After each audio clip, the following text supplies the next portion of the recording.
मैं कलीम शेख और लोग मुझे कॉमेडियन के नाम से पूरी दुनिया जान रही है इस समय। और मैं अभी महाराष्ट्र में हूँ चुनाव में, और चुनाव की सरगर्मी है और यहाँ पे कुछ लोग खड़े हैं और ये तुतारी जो है, तुतारी अब हिंदी में इसे क्या बोलते हैं मुझे नहीं पता, तुरहा।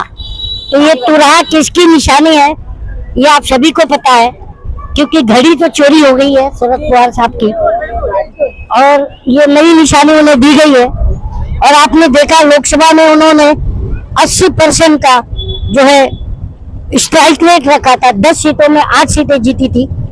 और अभी उन्हीं के पार्टी के कुछ कार्यकर्ता प्रचार करते हुए मुझे दिख गए, तो मैं यहाँ पे रुक गया और इनसे बात करेंगे चुनाव को लेकर के मुद्दा क्या है। और महाराष्ट्र में आप लोग ने देखा था, पूरे देश में देखा था कि माहौल खराब करने की कोशिश की गई थी। मस्जिद में कोई नेता संवैधानिक पद पे बैठा हुआ बोलता है मस्जिद में घुस के मैं चुन चुन के मारूंगा, और खुद मुख्यमंत्री जो है हाजी नगन का प्रकरण को भी ग्रहण करने की कोशिश किए थे। फिर कई जगह पर माहौल खराब होने की भी कोशिश की गई थी। और ये मुस्लिम लोग हैं और ज्यादातर मुस्लिमों पर ही बीजेपी के नेता बयान दे रहे हैं, और मैं इन्हीं से बात करूंगा। और बहुत सरकार भी बीजेपी और अलायंस की है और धमकी भी बहुत ज्यादा लोगों को आ रही है। अभी गिरिराज सिंह को भी कल धमकी आई थी, जो कि केंद्रीय मंत्री हैं। तो मैं इन्हीं लोग से बात करूंगा। क्या नाम हुआ? श्रीराम। श्रीराम। और इनका नाम भी श्रीराम है और बवाल भी श्रीराम के नाम पर ही मचा हुआ है। तो क्या लगता है आपको, ये तुतारी लेके घूम रहे हैं? ये तुतारी जितेंद्र आव्हाड साहब की निशानी है। शरद पवार साहब? हाँ, शरद पवार साहब की निशानी है वो। अच्छा ये बताइए, ये पूरे महाराष्ट्र में 3 साहब हुए, एक वसंतराव साहब और बाला साहब और शरद पवार साहब। अब शरद पवार साहब की पार्टी टूट गई, इसके बाद भी शरद पवार का जो है साहब का स्ट्राइक रेट चुनाव में लोकसभा के 80% रहा। तो ये विधानसभा के जो चुनाव हो रहा है, तो इसमें क्या आपको क्या उम्मीद लगती है, कितना % का स्ट्राइक रेट रहेगा? इस बार स्ट्राइक 90% है। 90, आप 80 बोल रहे हैं ना? 90%। 80 तो आया है, बट हम लोग 100% का हम लोग चल रहे हैं यहाँ पे। मुंब्रा में तो 100% है। लोग बोल रहे हैं उनके मुंह पे, लेकिन एक आपने अभी हाल ही में सुना होगा कि एक लड़का बोल रहा है कि हम लोग बेरोजगार है, क्या करे, तो हमें उनके रैली में जाना पड़ रहा है। मैं कल कुछ और लोगों से बात किया जो अदर पार्टी के थे, उनका कहना है कि मुंब्रा में कोई विकास नहीं हुआ। तो आपको क्या लगता है? आप एक बात बताइए, आज हमारे गली गली में आरसीसी रोड है। हाँ, यहाँ पे आप कोई शहर में जाइए तो वहाँ पे स्टेडियम आपको मिलेगा क्या? हमारे इधर स्टेडियम है, लाइब्रेरी है। आज हमारे पास मतलब टोरंट पावर का ठीक है एक इश्यू है, उसका कब्रिस्तान भी इशू बनाया। हाँ, कब्रिस्तान इशू बनाए गए। जब जितेंद्र आव्हाड साहब ने कोविड के टाइम पे काम किया था, 2 बार वो कोविड पॉजिटिव भी हुए थे। ऐसा आमदार किसी भी शहर में नहीं है जैसा हमारे जितेंद्र आव्हाड साहब आमदार है। उन्होंने कोविड में जो काम किया था, वो कब्रिस्तान जो बना है वो कोविड के टाइम का कब्रिस्तान है। उस वक्त कहाँ लाशें दफनाई जाती, लेकिन उन्होंने ऑन द स्पॉट वो काम किया था। इस काम को हमारी कौम भूल नहीं सकती है। और आप याद रखिए, ये बात तो हमारी कौम को याद रखना चाहिए कि हमारी कौम के लिए अगर कोई आवाज उठाता है, अभी बाबा रामगिरी की भी बात देख लीजिए, पहले हमारे साहब ने ही आवाज उठाया, आवाज साहब ने आवाज। एक बात और है मैडम, बाबा रामगिरी की बात करती हैं तो रामगिरी महाराज जो बोले जाते हैं, उनके मतलब विरोध में बहुत बड़ी रैली जो कि पूरी दुनिया में वायरल हुआ था, इम्तियाज जलील ने लेकर के गए थे। और एक और मतलब जिसका मुझे अच्छा लगता है उसे अच्छा कहना चाहिए। और एक आपके जिन्होंने नाम लिया आव्हाड साहब का, उन्होंने भी एक अच्छा एक वायरल पूरी दुनिया में हुआ उनका भी वीडियो, जो ट्रेन में जो दाढ़ी रखने पर बुजुर्ग मारे गए थे। तो ये दोनों में जो घोष लेके जा रहे थे और श्रावण है बोल के मार दिया गया था, तो उन्होंने इसके ऊपर आपके नेता आए थे और उन्होंने आवाज उठाई थी और जो धाराएं उन्हें लगी थी उसको बदलवाया था।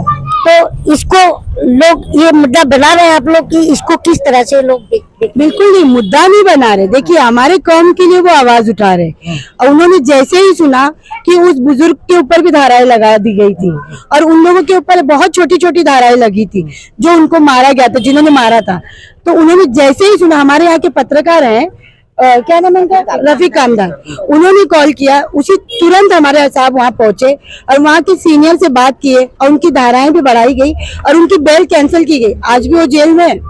आपको क्या लग रहा है मैडम, किस बारे में? ये जो स्कूली शिक्षा की भी बात की जा रही है इस चुनाव के अंदर कि यहाँ पर 3 स्कूल है म्युनिसिपल के और बाकी नहीं है, इस पर क्या लगता है आप लोगों का, क्या मतलब आगे स्टैंड क्या है? एजुकेशन के बारे में अगर आप बात करते हैं तो हमारे मुमरा में जब मेरी शादी हुई थी 2000 में, तो हम लोग बॉम्बे के लिए जाते थे, हर चीज के लिए बॉम्बे जाना पड़ता था। हाँ, जाते थे ना। अभी तो माशाल्लाह सारी कॉलेजेस मुमरा में है। अब GR पाटिल क्यों भूल जाते हैं, वो भी तो मुमरा में है ना। अच्छा, ये क्या लगता है जो महाविकास आघाड़ी में आपके उद्धव साहब ठाकरे हैं, उद्धव साहब ठाकरे की भी धनुष बाण चोरी हो गई है ना, चोरी कर ली गई, divide and rule. No no no, I am just talking about the symbol. तो उन्होंने चोरी हो गई सिंबल उनकी, और मशाल लेके आए, और मशाल का प्रदर्शन भी लोकसभा में अच्छा था। ठीक है, तो क्या लगता है कि इस बार ये तुतारी भी नया, मशाल भी नया, तो क्या लगता है सरकार भी नया होगा? नहीं, बिल्कुल भी नहीं। नई सरकार, वही नई सरकार ही आएगी ना। हाँ वही आएगी, हमारे नई सरकार आएगी ना, अभी तो पुरानी सरकार। वो जो पुरानी जो सरकार है ना, अभी की सरकार को पुरानी क्या, जालिम सरकार जो है ना वो हटेगी, जालिम सरकार, जालिम सरकार हटे। अच्छा, जुल्म क्या कर दिया उन्होंने? बहुत कुछ जुल्म करते, क्या नहीं, जो रोजगार नहीं है, नहीं अत्याचार है, लोग मुसलमानों में सबसे ज्यादा जुल्म मुसलमानों पे किया, मारा जा रहा है। जय श्री राम बोल रहे तो हम मारेंगे, खाना नहीं मारने की बात की। आप बताइए कि हमारे जो सलमान अजहरी साहब ने क्या बोला था, उनको जेल में डाल दिया गया। अच्छा, सलमान अजहरी का नाम लिया आपने, सलमान खान की जान को खतरा है। हाँ, और सुनिए तो मेरा सवाल सुनिए आप, और बाबा सिद्दीकी की हत्या होती है जी, और सरकार में रहते हुए हत्या होती है, जो सरकार के साथ होते हैं, और हत्या हो जाती है, और उसके बाद से आप ऐसा जब भी न्यूज खोलेंगी या मोबाइल खोलेंगी तो ऐसा कोई दिन नहीं है कि किसी की हत्या की धमकी नहीं आ रही है। तो इस पर आपका क्या सोचना है कि लॉ एंड ऑर्डर कमजोर हुआ है महाराष्ट्र? बिल्कुल यही तो बोल रहे हैं, बिल्कुल लॉ एंड ऑर्डर कमजोर है यहाँ का। जो मतलब कमजोर हुआ लॉ एंड ऑर्डर, इसीलिए कि सरकार कमजोर है ना। सरकार साथ दे रही है, कमजोर है। नहीं सरकार कमजोर नहीं है, शिवसेना में जो बैठे हैं, जो अभी हम मुसलमानों पे जुल्म अभी जो करने के लिए साथ दे रही है। आपको क्या लग रहा है सरकार कमजोर है? मैडम से बात कीजिए ना, मैं क्या बोल सकती हूँ, आप सरकार ही कमजोर रहेगी। नहीं वोटर है ही नहीं, क्या सरकार का कमजोर है ना, आधार क्या है? हमारा वोट देने का आधार यही है ना, जो हमारे लिए काम कर रहा है, जो हमारे लिए खड़ा है, हम भी उनके साथ ही खड़ा रहेंगे ना। हम सब अवार्ड साहब के लिए खड़े हैं, और बहुत से लोग हैं, करोड़ों की तादाद में हैं जो अवार्ड साहब के साथ खड़े हैं और आगे भी खड़े रहेंगे। अच्छा, नीतीश राणे जो बयान दे रहे हैं, नीतीश राणे जो बयान दे रहे हैं, मस्जिद में घुस घुस के मारने की, चुन चुन के, इसको आप कैसे देखते हैं मैडम? ये एक संवैधानिक पद पे रहने वाले, कल अवार्ड साहब ने, शमीम खान ने कहा है कि आके मुमरा में दिखाओ।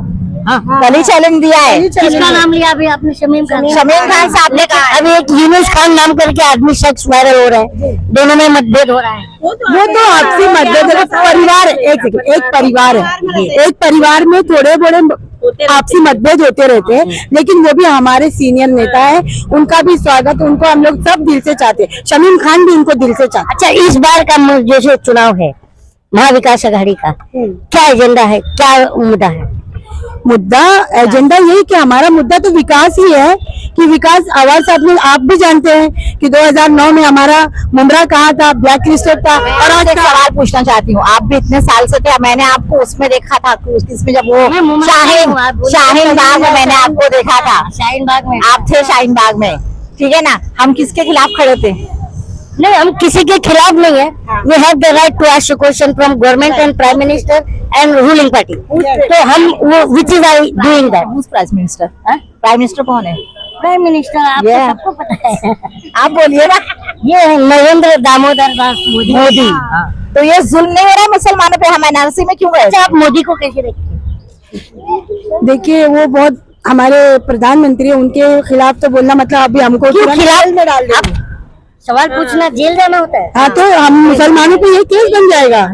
ऐसा नहीं है, वही तो जुल्म है भाई साहब, वही तो ये संविधान में ये कहीं पर भी जनता को डराने, सरकारें डरा सकती है क्या?